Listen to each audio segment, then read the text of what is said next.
Okay, 6:15. So let's start. Let's start. The recording is on. As usual, afterwards, I may stop the recording to check for responses. But if I then forget to put on the recording,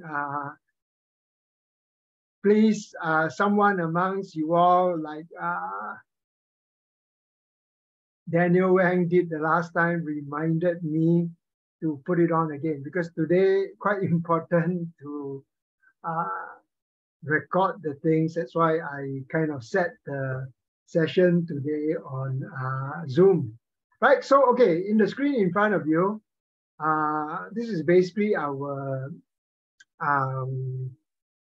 canvas, right, for our module. Then if you go into that page, so I've updated this page, right? So as we said before, a lot of information was in the README first document. So that's there. We have discussed that in lecture 1 already. Then again, a reminder that the final exam will be conducted, right, at appropriate examination venue in NUS.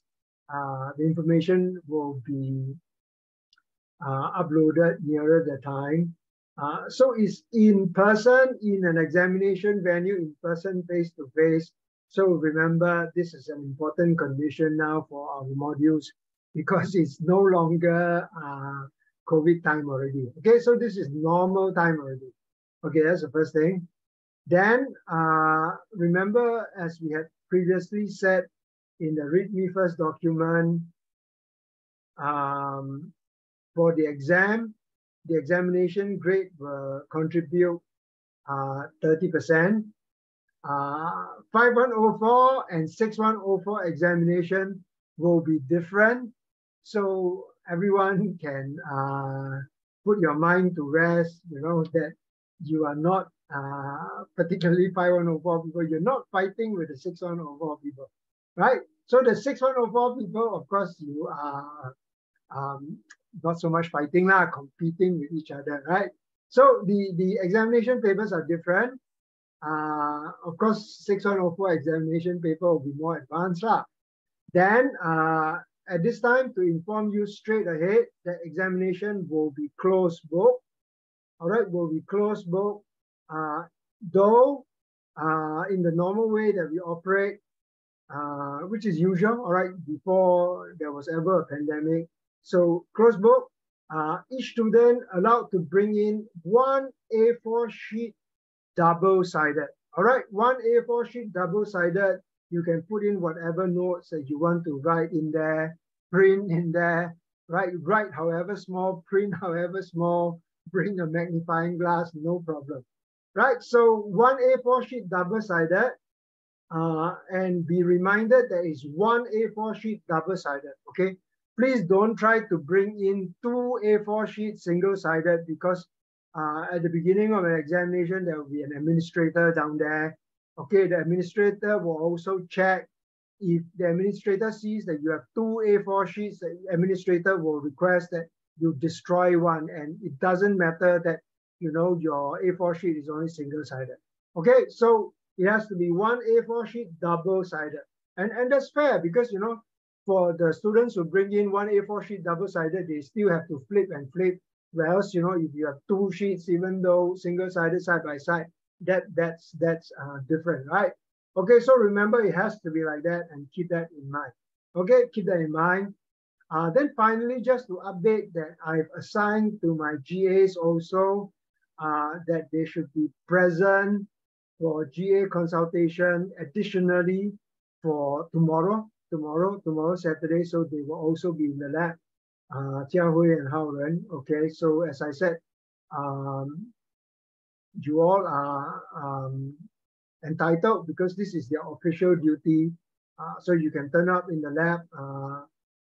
Basically, we have set the electronic door access lock so that at all of these times, so tomorrow, certainly you go to the front door of computer control and simulation lab, E4A level 3. You just put your matriculation card, all right, your student card down there, the electronic door will open for you. You go in right to the end, and Jiahui and Haoren, they are, well, they are assigned to be there. All right, so tomorrow. Now, if later on, towards the later part of the semester, if let's say you all require more consultation sessions, just inform us. All right, we can begin to assign them more GA hours. And of course, they also appreciate that because it counts towards their GA hours. All right, so that's the first thing that I wanted to emphasize for today. Importantly, exam is in person, face to face. Okay, so this is part of the requirements now. This is no more COVID time. Okay, then exam contribute 30%. 5104, 6104 exams are different. All right, 6104 being more advanced, of course. It is closed book. Each student allowed to bring in one A4 sheet, double-sided. Right?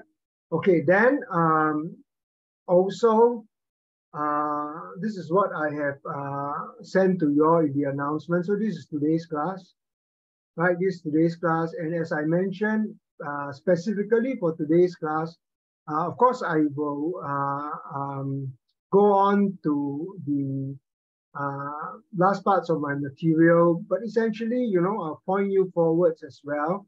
But very, very importantly, towards the end of today's class, I will go through everything, all right, and mention specifically which portions you must know you need to know for the exam, all right, and then which portions, particularly some of the things which I will point today, I'll just tell you very clearly, these are just for interest and for your enrichment.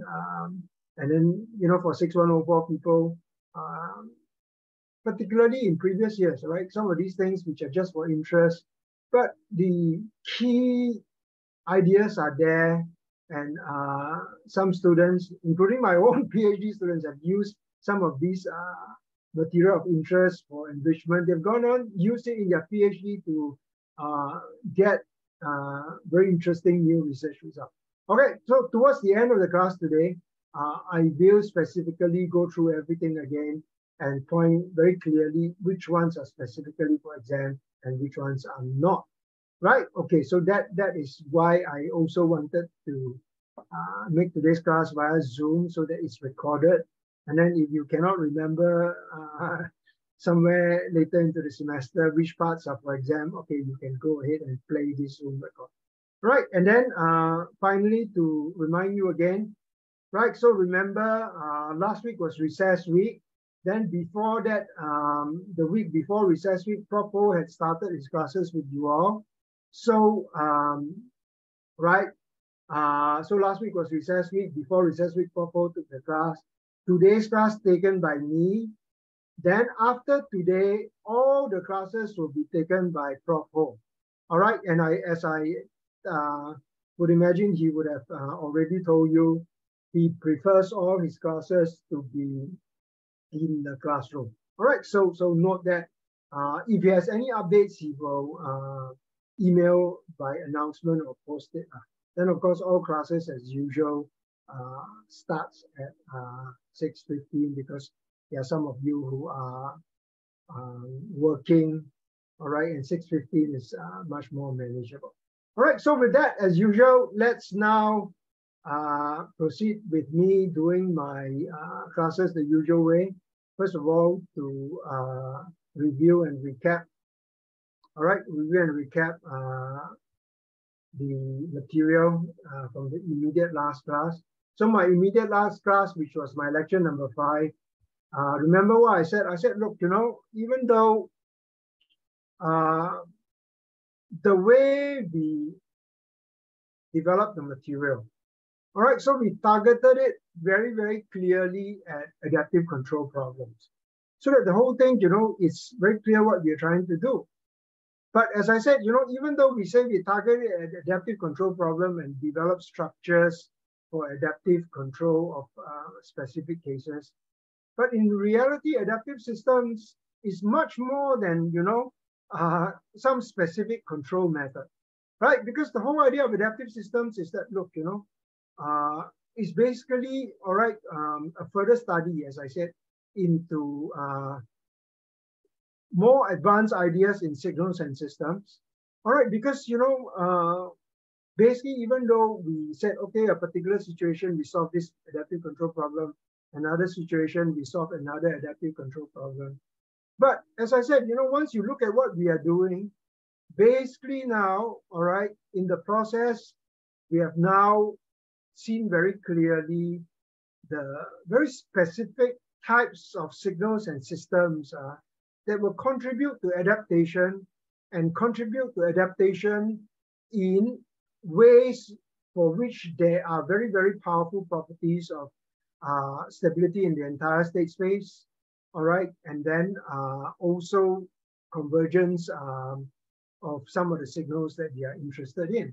All right, so you saw, all right, we said that, okay, if you now begin to step backwards, first of all, if you look at what we did for adaptive control with full state variables measurable, all right, which is also your so-called CA3. In the end, even though we solved the adaptive control problem for specific classes of systems with all state variables measurable, but really the key important thing that went out from there was a pair of equations that look like this. If somehow for whatever system that you are handling, you're able now to come up with the dynamical part of the system coming out like this, all right? Where AM, of course, is an n by n stability matrix, and then, of course, the other properties down there. All right, and then this set of signals in omega, a set of signals that you can measure. Okay, so these are signals you can measure. Okay, and then the P would be, all right, the companion set of signals that you're trying to adapt. All right, if one particular dynamical system structure comes out like that, then you know that the correct way to pair the adaptation is you would adapt this set of signals as P log equals to minus signum Kp gamma, symmetric positive definite matrix. All right, then take from the state errors down here, E transpose PB omega, and you know that this now gives you the very nice properties that, okay, the signals in there are bounded, so you're guaranteed existence of signals, no finite escape, you're guaranteed existence of signals, and this is applicable in the entire state space, all right? And then once you're able to see all of that, you're able now to also get the result of tracking of your state errors, right? So we're not really saying that, it has to be adaptive control with full state variables measurable. We're saying that, look, if you now can pose your problem in this particular form, all right, then this pair of system, all right, signals and system has the very nice properties, all right, and guarantees you those very nice properties. And it need not even be a linear system. It need not even be a linear system, because all that you need is that these whole set of signals in this vector of signals omega are measurable. So for example, all right, some of you had emailed me and also asked how to begin to look at it for nonlinear systems. So you see, for example, if you are able to, which is very often done, because I mean, even though people talk about nonlinear systems, they are basically emulating it, for example, by basis functions. All right, so if you now have a nonlinear system, and basically these are your basis functions down here, they are nonlinear, except that you build the basis functions in omega. They're nonlinear, but you build the basis signals in omega, and you can therefore have access. So these are so-called measurable signals. All right, so they need not come from a linear system. They can come from a non-linear system. All right, and if you look at the some of the examples in my files. All right, if you look at my files, if you look, for example, at the so-called practice exercises, go and take a look at them. Go and take a look at them. I provide full solutions down there.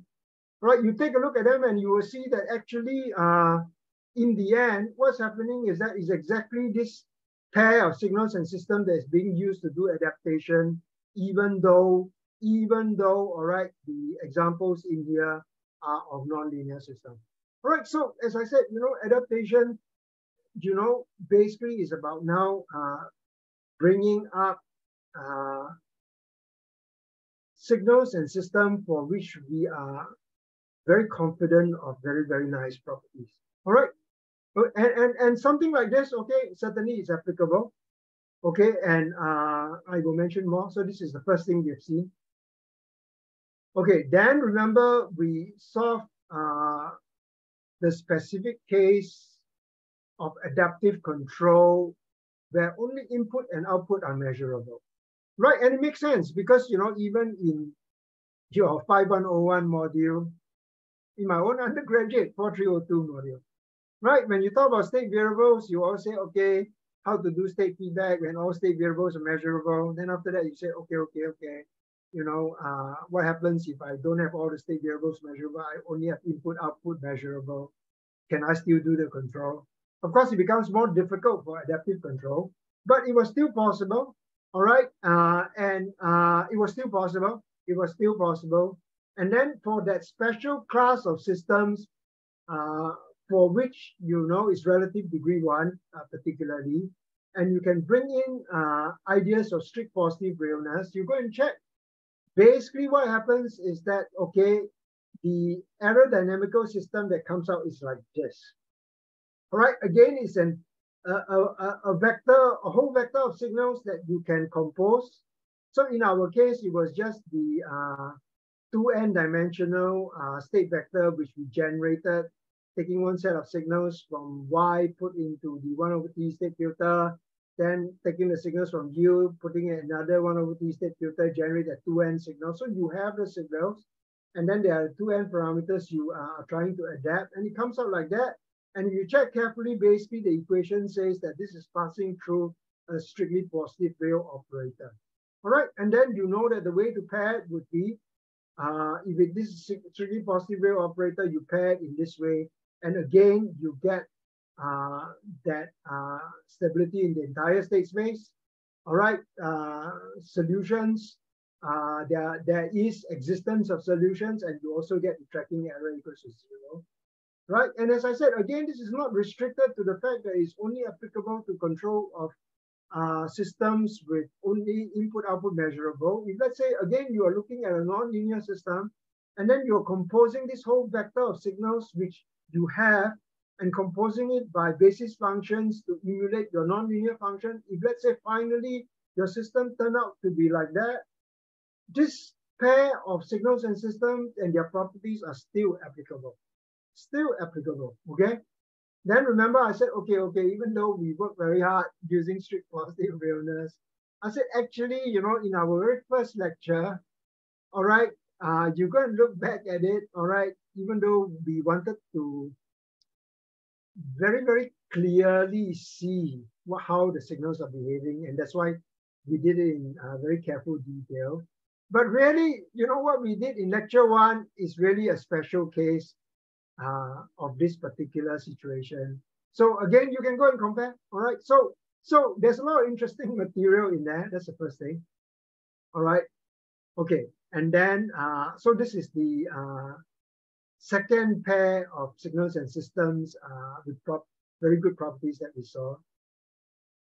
And then remember last week I went on, not last week, last lecture I went on. I said I can even look at even simpler type of dynamical model that comes up. All right, so remember the very first one, sometimes if you look at the adaptive control publications literature, they will call this the aerodynamical model number 1. All right, and then this other one with strict positive realness, they might call it the aerodynamical model number 2. Okay, and then, you know, they will certainly also talk about this simplest one. So this is even simpler than aerodynamical model 1. So they might name it aerodynamical model 0. All right. So basically, again, okay, this can be applicable to nonlinear systems again. It's basically a set of a vector of signals you can measure. So omega is always a vector of signals you can measure, and phi will always be related to the companion set of signals you're trying to adapt. All right, so if it comes out like that, And even in this very simple form, if it comes out like that, all right, it turns out, as I told you in the previous class, that even in this such a simple form, all right, to do this with the guaranteed very powerful properties, it turns out that sign of Kp is still required for a simple adaptation if we adapt in this way. All right, and we saw you can go ahead and you can actually now carefully prove it, and you can show that, all right, this is also stable in the entire state space. And you can also get the fact that, okay, the this tracking error will go to 0. All right. Then remember, I also mentioned, I said for those of you all doing research, suddenly you see even such a simple thing, if you want the guaranteed stability properties with adaptation, you find, all right, somehow this comes up again. And I said that in the early days of research, I mean, clearly sign of Kp is what is called a sufficient condition, right? It's a sufficient condition because with knowledge of sign of Kp, you solve the problem. So it's sufficient. But for a long time, because, you know, it kept coming up, people began to wonder whether, you know, it is more than sufficient, that it was even turning out to be a necessary condition, because it turns out, and this is basically what is called a control direction.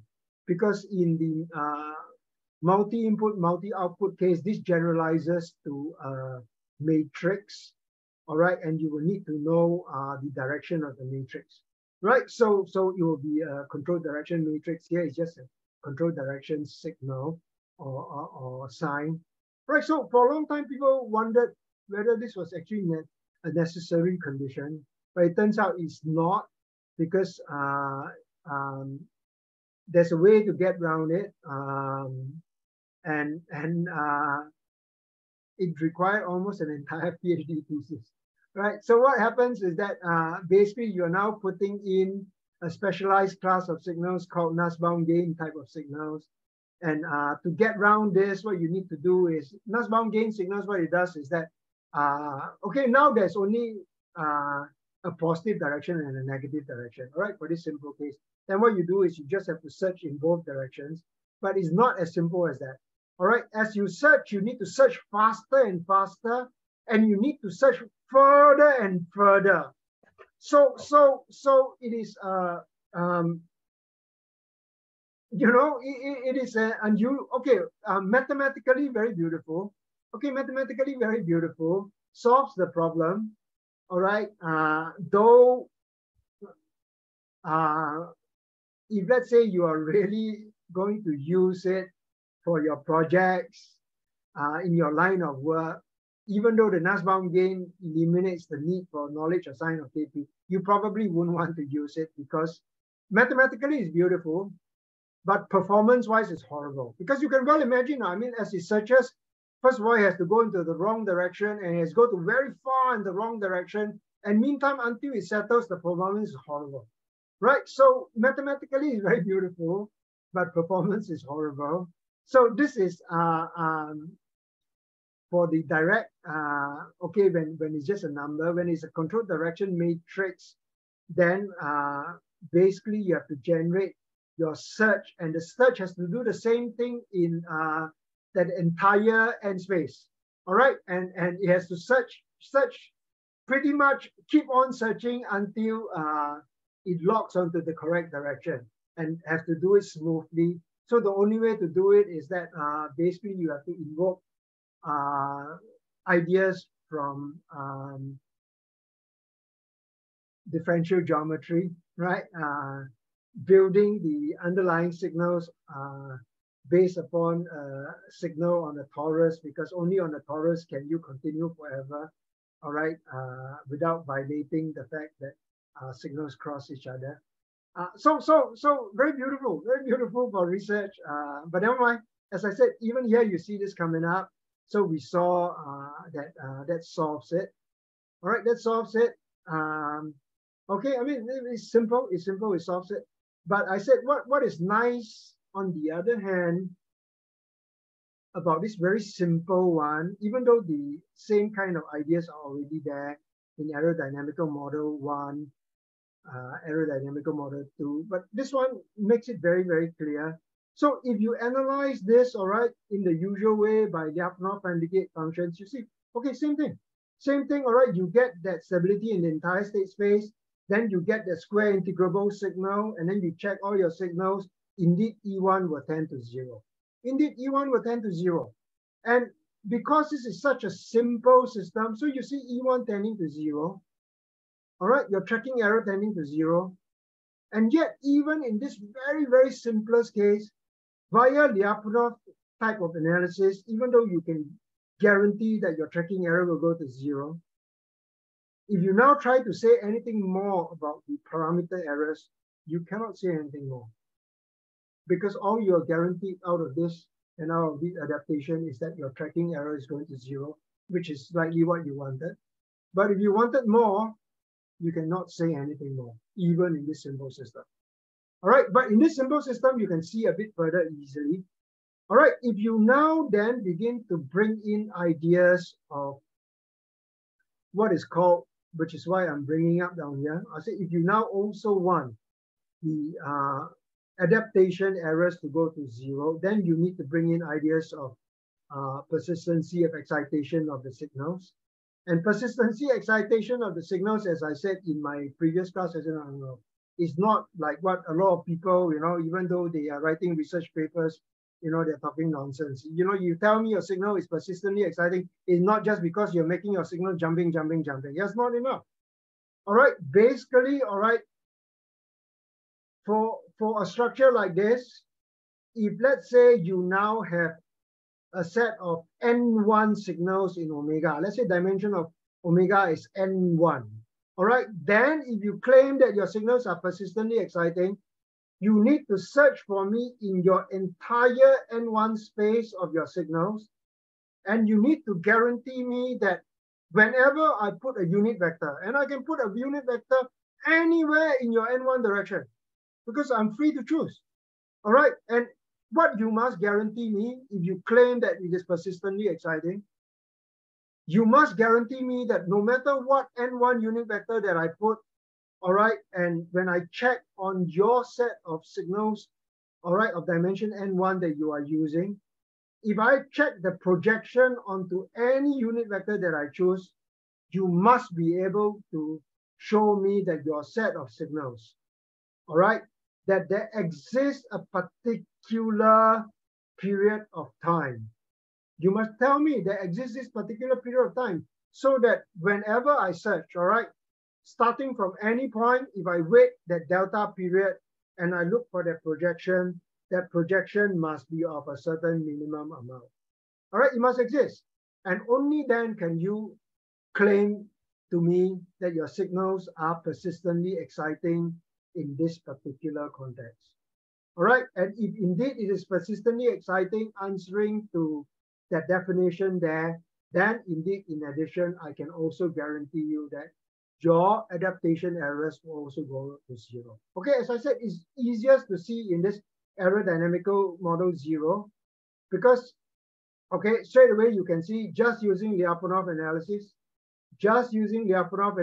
okay, we already got the result that our tracking error, all right, because this is an L2 function, square integrable function, all right, you check that carefully, same type of analysis we used previously, we will be guaranteed that, all right, our tracking error goes to 0.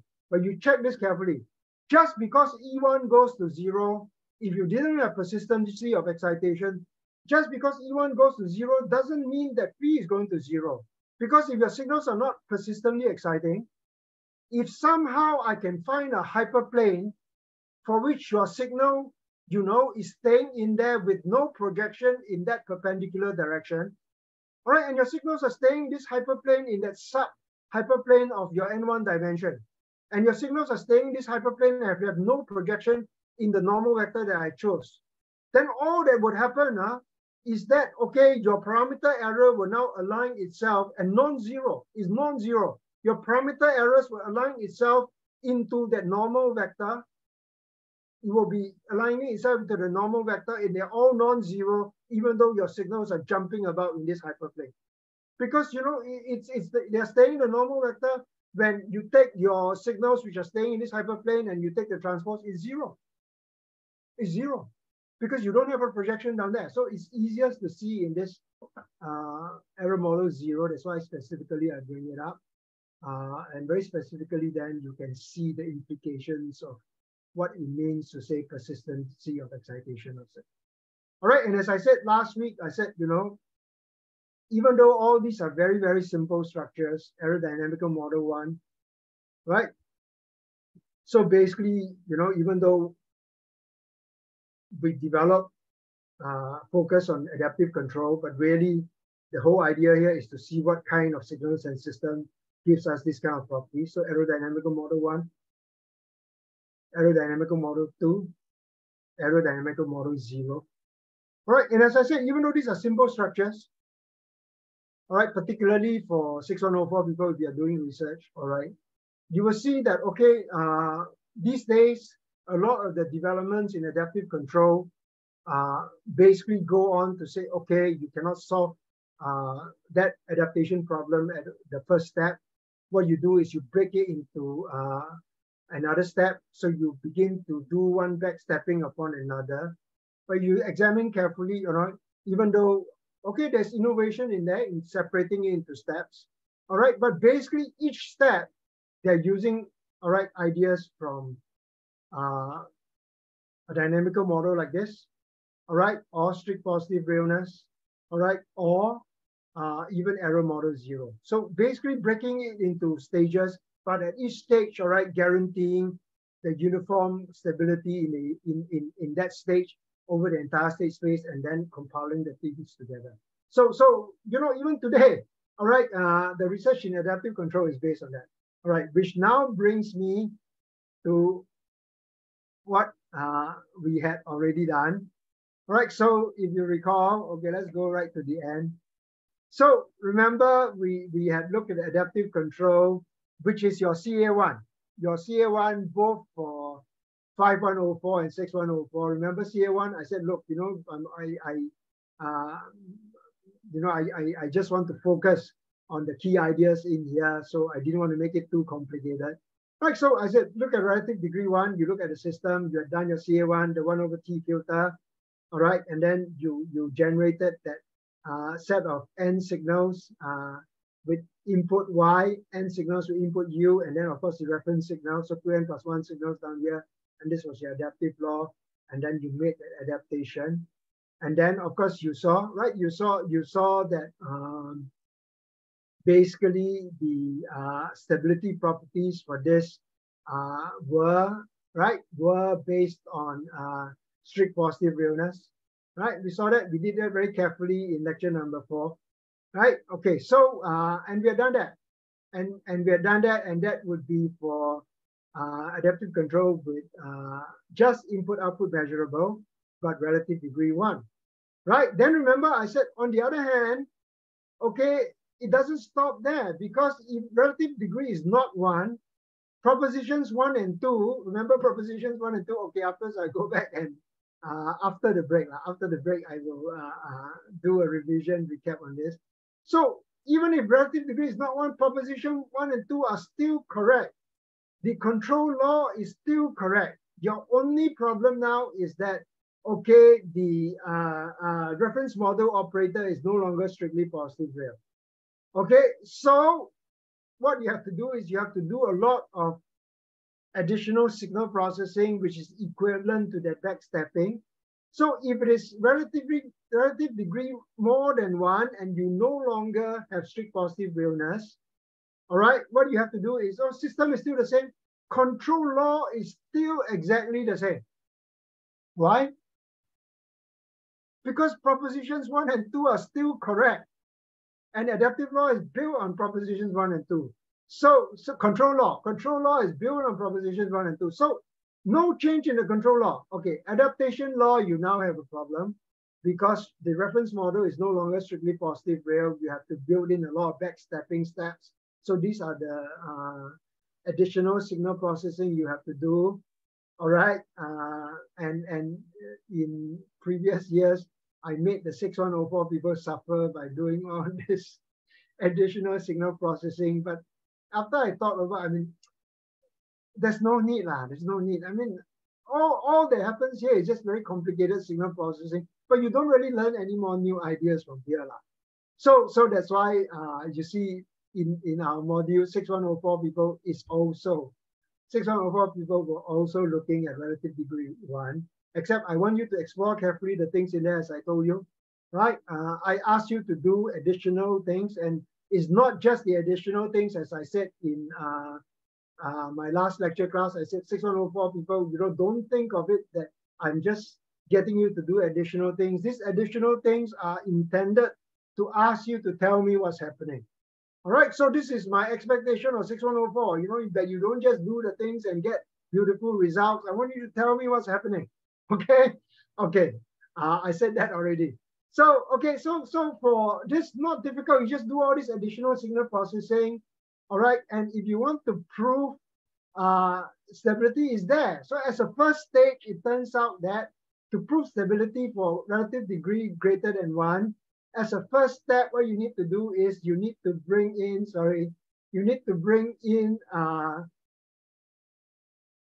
basically this dynamical model 0. All right, and that's how relative degree greater than 1 is proved. You bring it in, you will see that all those additional signal processing basically put together so that finally, all right, you reach a stage whereby you get an error signal like this, and they call it the augmented error signal. But you can see basically it's exactly, all right, it's exactly error model 0. There's a sign of KP which is needed. There's a phi transpose a set of signals, another phi multiplied by another set of signals. It's exactly error model 0. Okay, and once you collect that together, you use error model 0, you carefully work on it, you get the first stage of the signals and systems done, you get this. All right, you also get your square integrable L2 class of signals.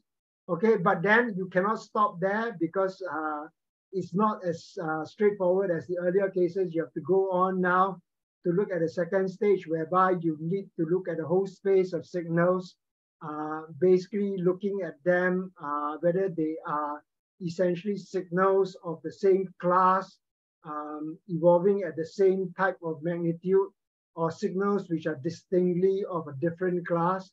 So this is large order, this is small order, right? Equivalence of signals. And then if you carefully track all of that, all right, then, okay, you then can also begin to ignore this, ignore this later. I will specifically say what happens for this semester. Okay, so overall, once you get all of that, basically, backstepping stage after backstepping stage, all right, it turns out that, okay, you're not restricted to relative degree 1. Even not strictly positive real, if you go ahead and do it in the way that we have done, all right, if you go ahead and do it in the way that we have done, which is what I've shown down here, all right, but you have to do all those additional signal processing.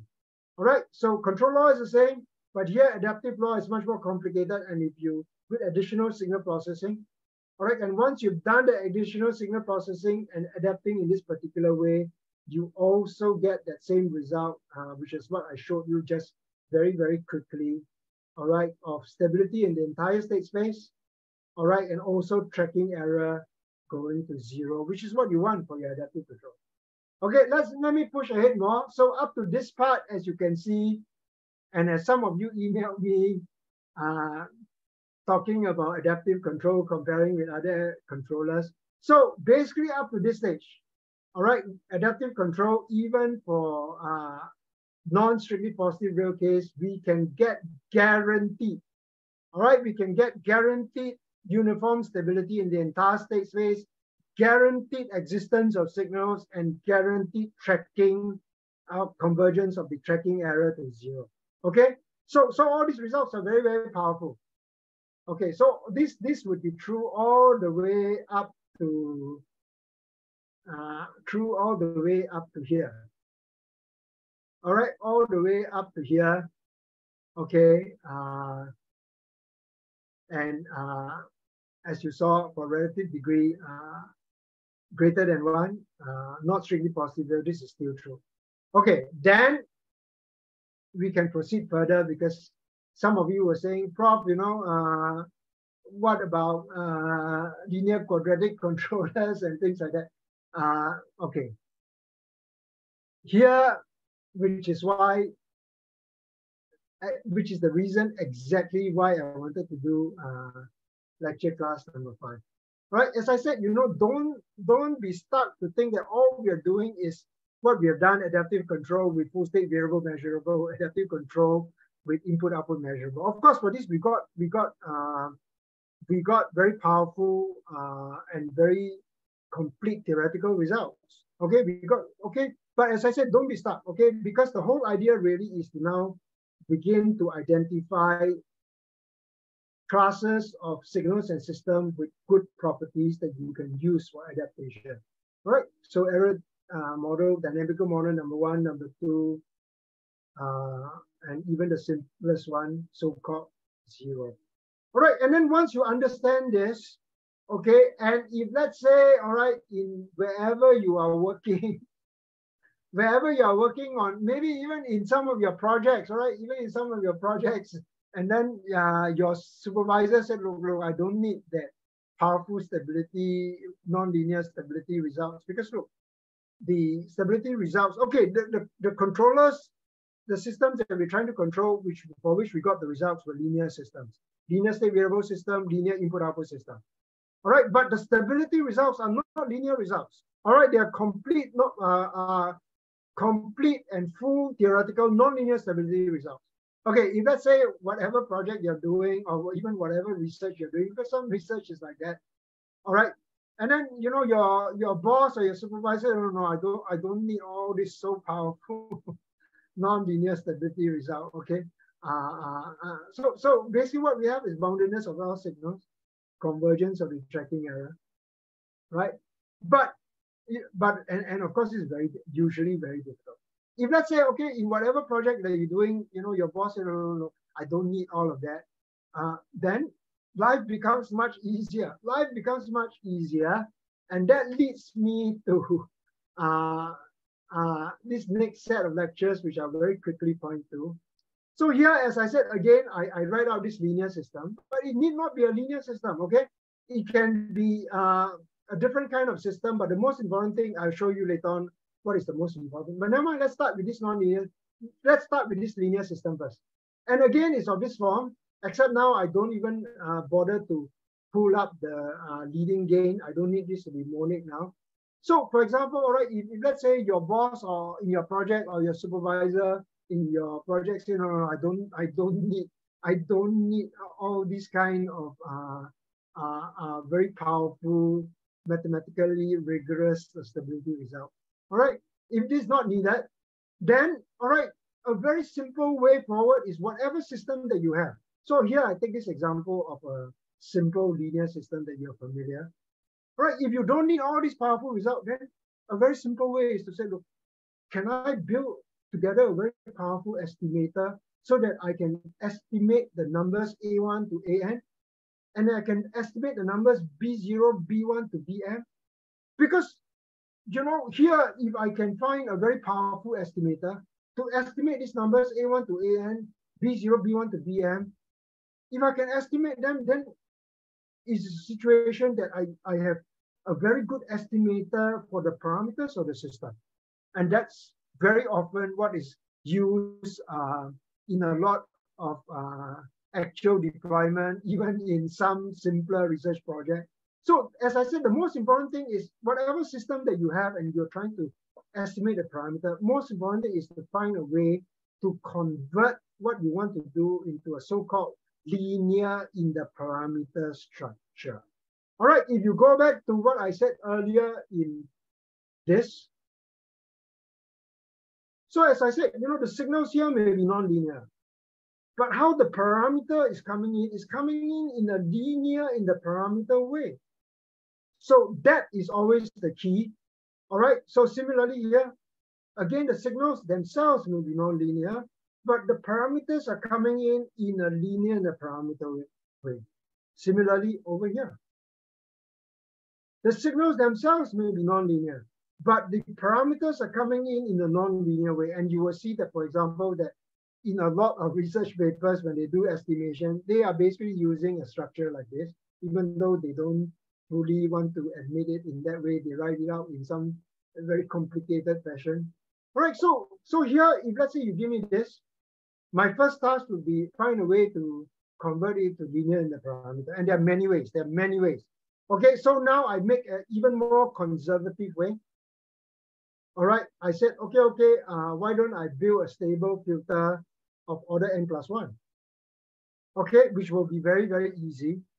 But even now, I ask you to think again. Supposing I don't want to use order n+1 stable filter, and I just want to use an nth order stable filter, which is actually enough. Actually enough. All right, and we had already done it in our propositions 1 and 2. But never mind, let me take it the easy way. Okay, put it as order n+1. And what I do, you will very easily, if let's say you already know everything that we've done so far in our module. All right, if later on with what I do with n+1, you follow carefully, you will see actually I don't need n+1. You know, as long as I have n and I did it the proposition 1 and 2 way, it's also good enough. All right, so okay, never mind, I do it n+1. So again, you see I filter it by this 1/T2 signal. All right, and I multiply it by the gain T3, because very often if I put 1/T2, all right, and if T3 is a big number, the signals come out very small. Now you can also begin to see in your CA1, all right, there I just developed the theory, I just use 1/T. And in your simulation, you will find some of the signals coming out very small. Okay, go and check, all right? So if let's say in your CA1, you said, look, I want to do it the same way as well, although not n+1, all right? And you say, look, I multiply it by T2 over my 1/T signal. You get larger signals. You don't get larger signals. You go and check whether stability analysis is affected, is destroyed. Okay, this one I leave it to you to go and explore. But here you can see already, you know, there is flexibility, but most important, you must understand what you're doing. So here I do it, okay. Then of course I generate it. Then as previously, you know, the same way, control canonical form, I generate my signals.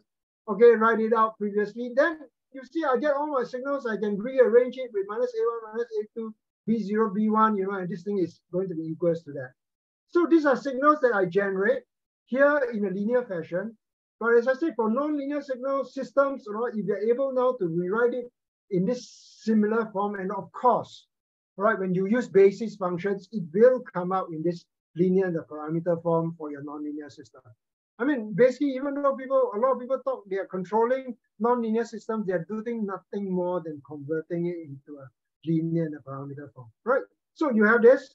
All right, it's already in linear parameter form, and then you want to estimate these numbers, not difficult. All right, not difficult. So as I said here, okay, think of how you can do it with order n. Because it's already turned out to be like this. All right, this thing down here turning out to be like this. This thing down here turning out to be like this. And this is nothing more than your aerodynamical model 0. You have a set of parameters you want to estimate, which are your system parameters, A1, A2, B0, B1. All right, these signals you generated, you have them. Then if you want to estimate them, okay, you already know you pair it with error model 0. All right, you set this up, and this would be basically your parameter estimation. Okay, you can put in a gamma. You can even make the gamma in some kind of windowing fashion. There are many things you can do, but it pretty much obeys the same kind of thing. And you will see that, look, you can estimate this thing. And the moment you can estimate this thing, you can estimate A1, A2, B0, B1. You can do anything you want. You can do linear quadratic. You can do, okay, if you want, you can even do model predictive control. Because you have the numbers of the system. Okay, but okay, be aware that there is no complete rigorous proof, particularly for the control part, because you're working now with not the real parameters. You're working with the estimated parameters. Of course, you can say certain things about the parameter estimates, all right, because they are based upon error model 0. But typically, you know, unless you have specific considerations, you will not be able to say much more about the control law. All right, so be aware of that. So as I said, the moment you get this, you can do many things, you know, all right, you want to do online optimal control with adapted parameters, you can do that, okay, except that unfortunately you do not have a rigorous proof of boundedness and existence for the control part. All right, for the estimation part, of course, because it's built on error borders. Okay, so this is one of the things I wanted to say. Then, of course, these things can be extended to discrete systems. All right, and then discrete system, you'll be familiar with this, right? This is the so-called autoregressive moving average form. All right, okay, maybe let me even actually jump further in this development. This is all already, okay, this is all already in your notes, okay, so note 06, note 06 and 07, and also note 07 post-class. So these are all there. Okay, let me jump to note 06 and 07. Okay, basically, all right, even though you want to look at minimum variance, it is basically built on this structure. All right, and if you look at it very carefully, it's not difficult. All right, it's not difficult. Okay, I write this thing like that in the usual difference operator form. Right, I use operator notation. This is the backward shift operator. Right, this backward shift operator. Okay, so you can write it like that. And it's also not difficult because, surprise, surprise, surprise. Similarly here, I can come up with a Diophantine identity, a prediction identity, a Bijou identity. And it comes out like this. Except that in the way that people usually write it like this, you cannot see that this is nothing more, again, nothing more than polynomial division. You cannot see it straight away. This is the same as our, what we've done before, exactly the same, except you cannot see directly. The way to see directly is, okay, don't work with the backward shift operator. Change everything to the usual forward shift operator. So if I multiply throughout, all right, if I multiply throughout by forward shift operator, okay, so the adaptive law comes out like this, all right. So here, okay, if you see when I developed it in here, I said, look, you know, even though this is also called a prediction identity, Bijou identity, you cannot see it straight away. But if you convert everything to the forward shift operator, okay, this particular one, all right, convert it, it will turn out to be like this. On the left-hand side, you have a polynomial in Q of dimension n plus d minus 1. You are dividing by a polynomial of order n. Of course, the quotient will be of order d minus 1 and the remainder will be of order n minus 1. All right, and then once it's like that, okay, basically it comes out like this, and then you can rearrange, all right, exactly as we do before, coming out finally with the so-called perfect control law. All right, so this is what is also coming out down here. All right, and enables you if you want now. All right, so this is now how you might want to do the same thing. Just with input output measurable, all right, U measurable, Y measurable. Again, you use the prediction identity, which is nothing more than polynomial division identity, rearrange it until you get that so-called perfect control law. All right, you get a perfect control law, and then you rewrite that part into, this is the perfect control law, but because you don't know the parameters in your system, even though these are the theta star thing, all right, so what you do is the structure works. The structure works, you now adapt this part. Okay, so the adaptation now follows. All right, again, you have the, basically you have a tracking error. All right, your actual signal compared with the signal that you have. All right, a tracking error, okay. And then your adaptation now, instead of theta dot, becomes delta theta, which is basically building upon your current estimate, incrementing it to the next estimate. And it turns out that your adaptive law, all right, looks quite similar to continuous time. So again, you have the tracking error. Again, you have the parameter of signals that you have. These are signals that you measure. All right, these are signals that you measure. This is your tracking error, and then you have the gains down there. All right, you recall that in continuous time, it was just any positive gain. Okay, in discrete time, it becomes, you need to be a little bit more careful. All right, if we do it by means of the our way of Lyapunov adaptation, all right, you will find that we can specifically guarantee that if you put it in this kind of structure, this adaptation will again be stable in the entire state space, and tracking error is guaranteed. All right, and it comes out like this, and I'll say more in a moment. All right, so basically you're adapting this. All right, so you're adapting this like that, and it comes out like this. All right, and with this, this is your control law. And then with this, then what happens is that indeed you also get stability in the entire state space. All right, and you get all those other properties, and you build in additional signals and systems of discrete time. It's a little bit like what I told you of the comparing of signals large order, comparing of signals small order equivalent. It's all right. Then finally, you can get the result that all signals are bounded, and your tracking error also goes to 0. Okay, and what is very, very powerful is that the adaptation, you must put it like that. All right, and so this is the error, this is the vector of signal. So this part is common and the same structure and pattern as continuous time. But this part in continuous time, it was just some positive number minus some positive number. But for discrete time, it says it has to specially come out like this, where this is your vector of signals. You've got to normalize it as 1 plus norm of your vector of signals squared. And then you've got to take a gamma, and the gamma, all right, has to obey the property that, all right, gamma must be between 0 and 2 in this adaptation.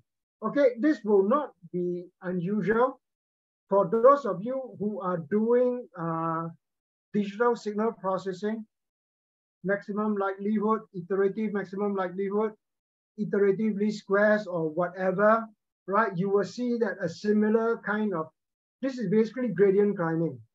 Basically gradient climbing, you will see that, all right, in your so-called iterative maximum likelihood or stochastic approximation or whatever, you will get the error, all right, and then you will get your sensitivity vector, which is your vector of signals. So this part will be the same for what you are doing, all right, whether iterative maximum likelihood, stochastic approximation, though this part will be the same. And then you will see it always tells you, oh, put a sufficiently small gain. You will see, okay, in a lot of your project work, those of you who are doing project work, is put a sufficiently small gain. For those of you who are doing reinforcement learning, it's also like that, put a sufficiently small step size. Except the question is, what is a sufficiently small step size? Nobody can tell you. Is 0.01 small enough? Or does it need to be 0.00000000001? Nobody can tell you for those kind of stochastic approximation, all right, reinforcement learning, iterative maximum likelihood. But here, if you are able to arrange it into this particular structure, this part of it guarantees you it will work. So no guessing on some sufficiently small step size. It says your step size has to be exactly this. All right, this is your error, this is your sensitivity signal. You take 1 plus norm of your sensitivity signal to normalize it. Then your gamma you put here, and your gamma must be exactly between 0 and 2. Why is that so? Okay, why is that so? Because, all right, because that comes up, all right, that comes up when you now look at this thing, all right, this whole thing, this adaptation, and you now begin to build, okay, the Lyapunov stability analysis for it, and that is now going to be shown in my last set of slides down here. All right, so this is my adaptive controller for the equivalent of discrete time, just input output measurable. Okay, I set it up in this way. The step size is exactly like that, one of norm of your sensitivity signal squared. All right, gamma must be exactly between 0 and 2. Then I'll go and, okay, of course, I'm interested in the parameter error. I look at the Lyapunov function candidate in the parameter error. I now, of course, no longer DDT. I'm looking at the increment of the Lyapunov function candidate. And in the way that I've adapted, if you carefully check all of this, because of the normalization, because of all of this now, everything finally, all right, when I check this, the delta, okay, with the overbounding will turn out to be like this, with an overbounding. Then you can see, all right, 1 plus norm of the sensitivity signal squared turns out here. E1 squared turns out here, all right, is again square summable. So L2 signals, you cannot escape this small L2 signal. But then what comes now in front is minus gamma, 2 minus gamma. And which is why it leads to the condition that gamma must be between 0 and 2. Because if now in this step size, I take one of norm of your sensitivity signal squared, all right, is needed because of the overbounding down here. All right, and then with that, then what then happens is, all right, if my gamma is between 0 and 2, so gamma between 0 and 2, gamma is always positive down here. Gamma between 0 and 2, 2 minus gamma is also positive. So I have no danger of this number becoming negative at all. And my increment of my Lyapunov function is guaranteed for me to be non-positive. So as you can see, even for adaptive control, for specific class of system down here now, all right, I can also generate the same very, very powerful stability results. All right, but this is now specific to, it's basically, again, building on proposition 1 and 2 type of structure. All right, it's the same building. If you check carefully, it's building on propositions 1 and 2, except in discrete time. All right, okay, why turning out like that? Pictorially is very easy to see. All right, pictorially is very easy to see because in continuous time, when you were checking V dot, when you were checking the gradient space, it was always moving in continuous time, infinitesimally, always moving in the correct direction, no danger. For discrete time, moving in the correct direction is not enough. Okay, so for example, you may begin here, your first step size is like this. Your second is moving correct direction towards the minimum. Second step size is like this. Okay, for example, third step size is like this. And fourth step size, you are still moving in the correct direction. But if you don't take care on the step size, you can overshoot. All right, so that's why you see that in your stochastic approximation, in your iterative maximum likelihood, instead of something like this, they say put a mu number down there. It says choose your mu sufficiently small. And that's the reason, because, you know, they cannot afford you to overshoot. They cannot afford you to overshoot. Okay, and in general, it will be like that. If your updates are not based on stability theory, it will be like that. Except here, of course, this is entirely based on stability theory, even for discrete time. So therefore, I can very authoritatively tell you that the step size has to be like this. And with this step size, there's guaranteed no overshoot. All right, with respect to the next stage of checking of how signals kind of managing with respect to each other, that's a so-called key technical lemma, but basically it's equivalent, as I showed you, to how two sets of signals, whether they are kind of the same type or they are of a different type, that's equivalent. So those are the techniques, equivalent techniques, which can also be done in discrete time. All right, so as I said, in my way of doing my classes, I just want to show you the key ideas. All right, particularly in some ways, you can even say that lecture 5 was key. All right, lecture 5 was key because, you know, the key signals and systems in adaptation are appearing down here. All right, they are appearing down here. All right, the key signals and systems, right? And based on that, all right, actually what I've shown you in discrete time is not different. All right, except it's specialized to the discrete time, and with discrete time, you've got to normalize the signals to prevent, even though running in the correct direction, to prevent over jump. All right, but basically, apart from that, you know, the structures are basically like that. All right, not different, not different. And in particular, you will see that this very simple error model actually, you know, is very useful in a lot of backstepping stages. All right, and with that, let me just say that I'm done with the first part of my lecture for today. Let me then, and I can see Daniel is in the class today. So Daniel, as I said earlier, certainly thank you last time for reminding me to press the recording button, because quite often in my classes, I had forgotten. So okay, so here I've remembered.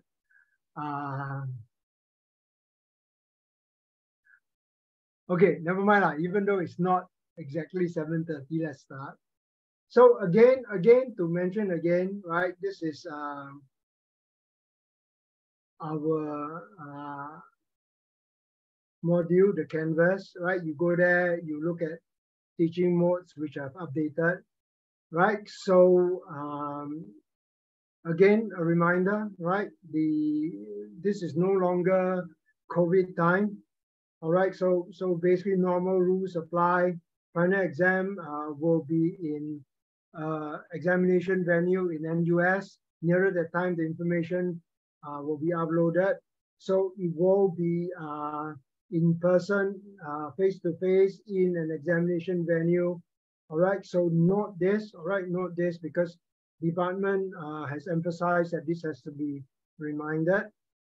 Then for examination itself, as I had said,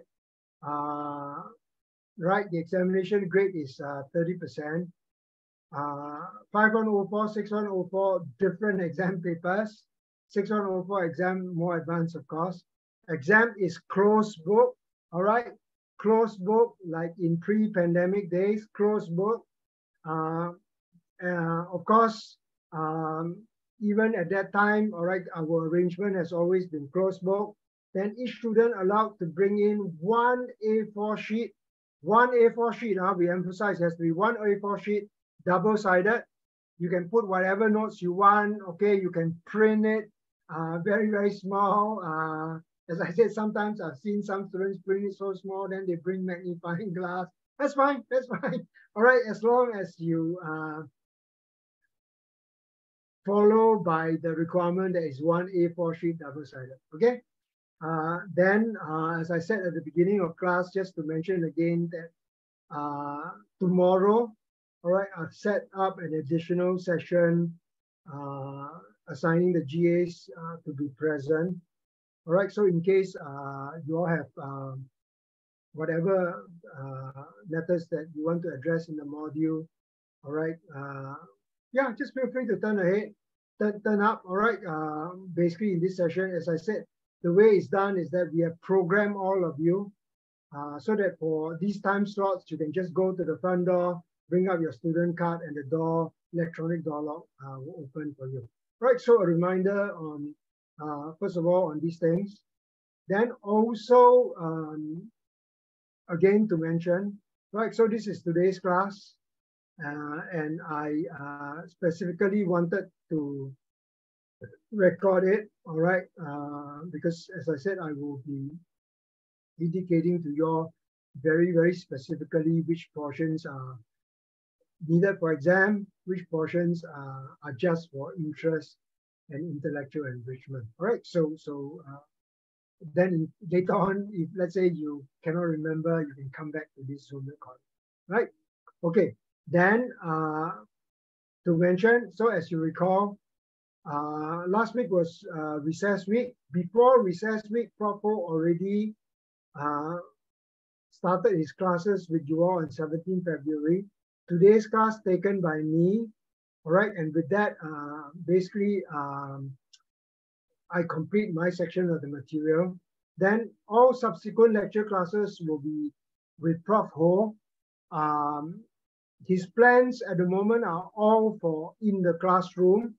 All right, any changes he will update you all. But for now, all right, as it stands, his standing instruction is that it's in the classroom. All right, so remember all of this. Okay, with that then, let's go on now, as I said, to be very clear about for my part, all right, for my part, for the exam, what parts are required for you all to be on top of the material and which parts are just for interest. Okay, so very quickly then. All right, so remember we started off first class. Everything here I did very, very carefully, all right, including carefully understanding how the signals look. Okay, everything here needed for exam. Second class, all right, I went on very carefully to state and establish Lyapunov theory, positive definiteness, decrescence, then all the other aspects, all right, and then showing you how this relates back to what we had already done. Okay, then going on to develop adaptive control, where the full state variables are measurable, all right, which is basically your CA3. Of course, for 6104 people, I push you further. All right, so everything here, okay, certainly I would expect you to be aware and be on top of this material for your exams. All right, then next part, okay, but of course, before we go on to the next part of adaptive control with input output measurable, of course, the parallel things are there in the lecture notes. All right, the parallel things are there. Okay, so building on to be able to reach this stage, I introduced the ideas of positive real, transfer functions, Kalman-Yakubovich lemma. Okay, Kalman-Yakubovich lemma, you do not need to memorize for the exam. You do not need to memorize for the exam. All right, if it comes out, if it is needed, all right, I will state it in the exam paper, the whole Kalman-Yakubovich lemma result, all right? I don't need you to memorize it. If I need it, I will state it in the exam. All that I need for you is to understand this, and if needed, to know how to use it, because we have used it, Okay, so certainly familiarity with Kalman-Yakubovich lemma on how to use it, but no need to memorize the Kalman-Yakubovich lemma. All right, so with Kalman-Yakubovich lemma, you remember what we said was that we could go on to then build a structure for adaptive control with input-output measurable. So certainly all of this, all right, I would expect you to certainly be on top of this thing. All right, these things are also explored, all right, and utilized by you all in your CA1, the earlier one in your CA3. So certainly, you know, I expect you all to know these things. All right, so certainly everything down here. All right, and then how these things now, if you look carefully at these things, how these things now come out to be generalizable result in proposition 1 and 2. I expect you to also be on top of all these results, because these are parts of your CA1. All right, I expect you to be on top of all these things. And then finally, the controller structure coming out. Okay, so everything I would expect you to be on top of all these things. Right, then the next part, remember, okay, using the idea of strict positive realness, right? We went on, we put all these things together carefully. And again, all right, this would be things which are very clearly in the work that you do in CA1. All right, so certainly, okay, usage of the common Yakubovich lemma here. Right, so certainly I expect all these things for you to be on top of all these things, okay? So again, definitely, I expect you to be on top of these things for your exam. All right, then going on to my 5th class, where, all right, as I said, even though we solve adaptive control problems, as you take 3 steps back, you will see that in terms of signals and system, these are the structures down there. All right, and I described this in detail in lecture 5. And then today, I again recap and review this. So certainly all these things too. All right, certainly all these things too. I also, all right, expect you to be able to handle. All right, then, of course, with that, the next thing that comes is stability analysis of relative degree greater than 1. All right, and the greater than 1 case. Right, greater than 1 case, all right, controller structure uses proposition 1 and 2, certainly, all right, I expect you to know. All right, the signal processing part of it, not too important, all right, not too important at all, but certainly controller structure, all right, doesn't make a difference whether it is relative degree 1 or not 1. It's still based on proposition 1 and 2. So certainly since it's proposition 1 and 2, I expect you to know. Okay, now this later part where you're putting in backstepping stages, all right, and then looking into advanced signals and systems, okay, looking at ordering of signals, ordering relationship, no need. All right, no need. Okay, no need. Then of course, after that, that pushes on to, all right, as we saw, as I said, okay, so all this no need. But as I said, you know, then we push on, we said, look, you know, all this gives you very rigorous result. Then, okay, later on, I said, look, you know, for certain systems, certain projects, all right, where you don't need all these kind of things and you just want to somehow find a good way to estimate the system and then combine together with some good control law. That's not difficult. All right, so we've seen that, right? We've seen that here, right? We've seen that here that I showed you. I said, look, you know, if you want to estimate all these numbers, we can do it, all right? And then there are many ways to do it, all right? There are many ways to do it. Here I use an N+1 filter. And I also mentioned, look, you know, if you are very careful in your development, you can see there are certain things where you have flexibility to improve the type of signals that are available to you. So for example, now putting in this way, all right. And as I said, if you want, you can also use an nth order, all right? So all these things are not difficult. It's just based on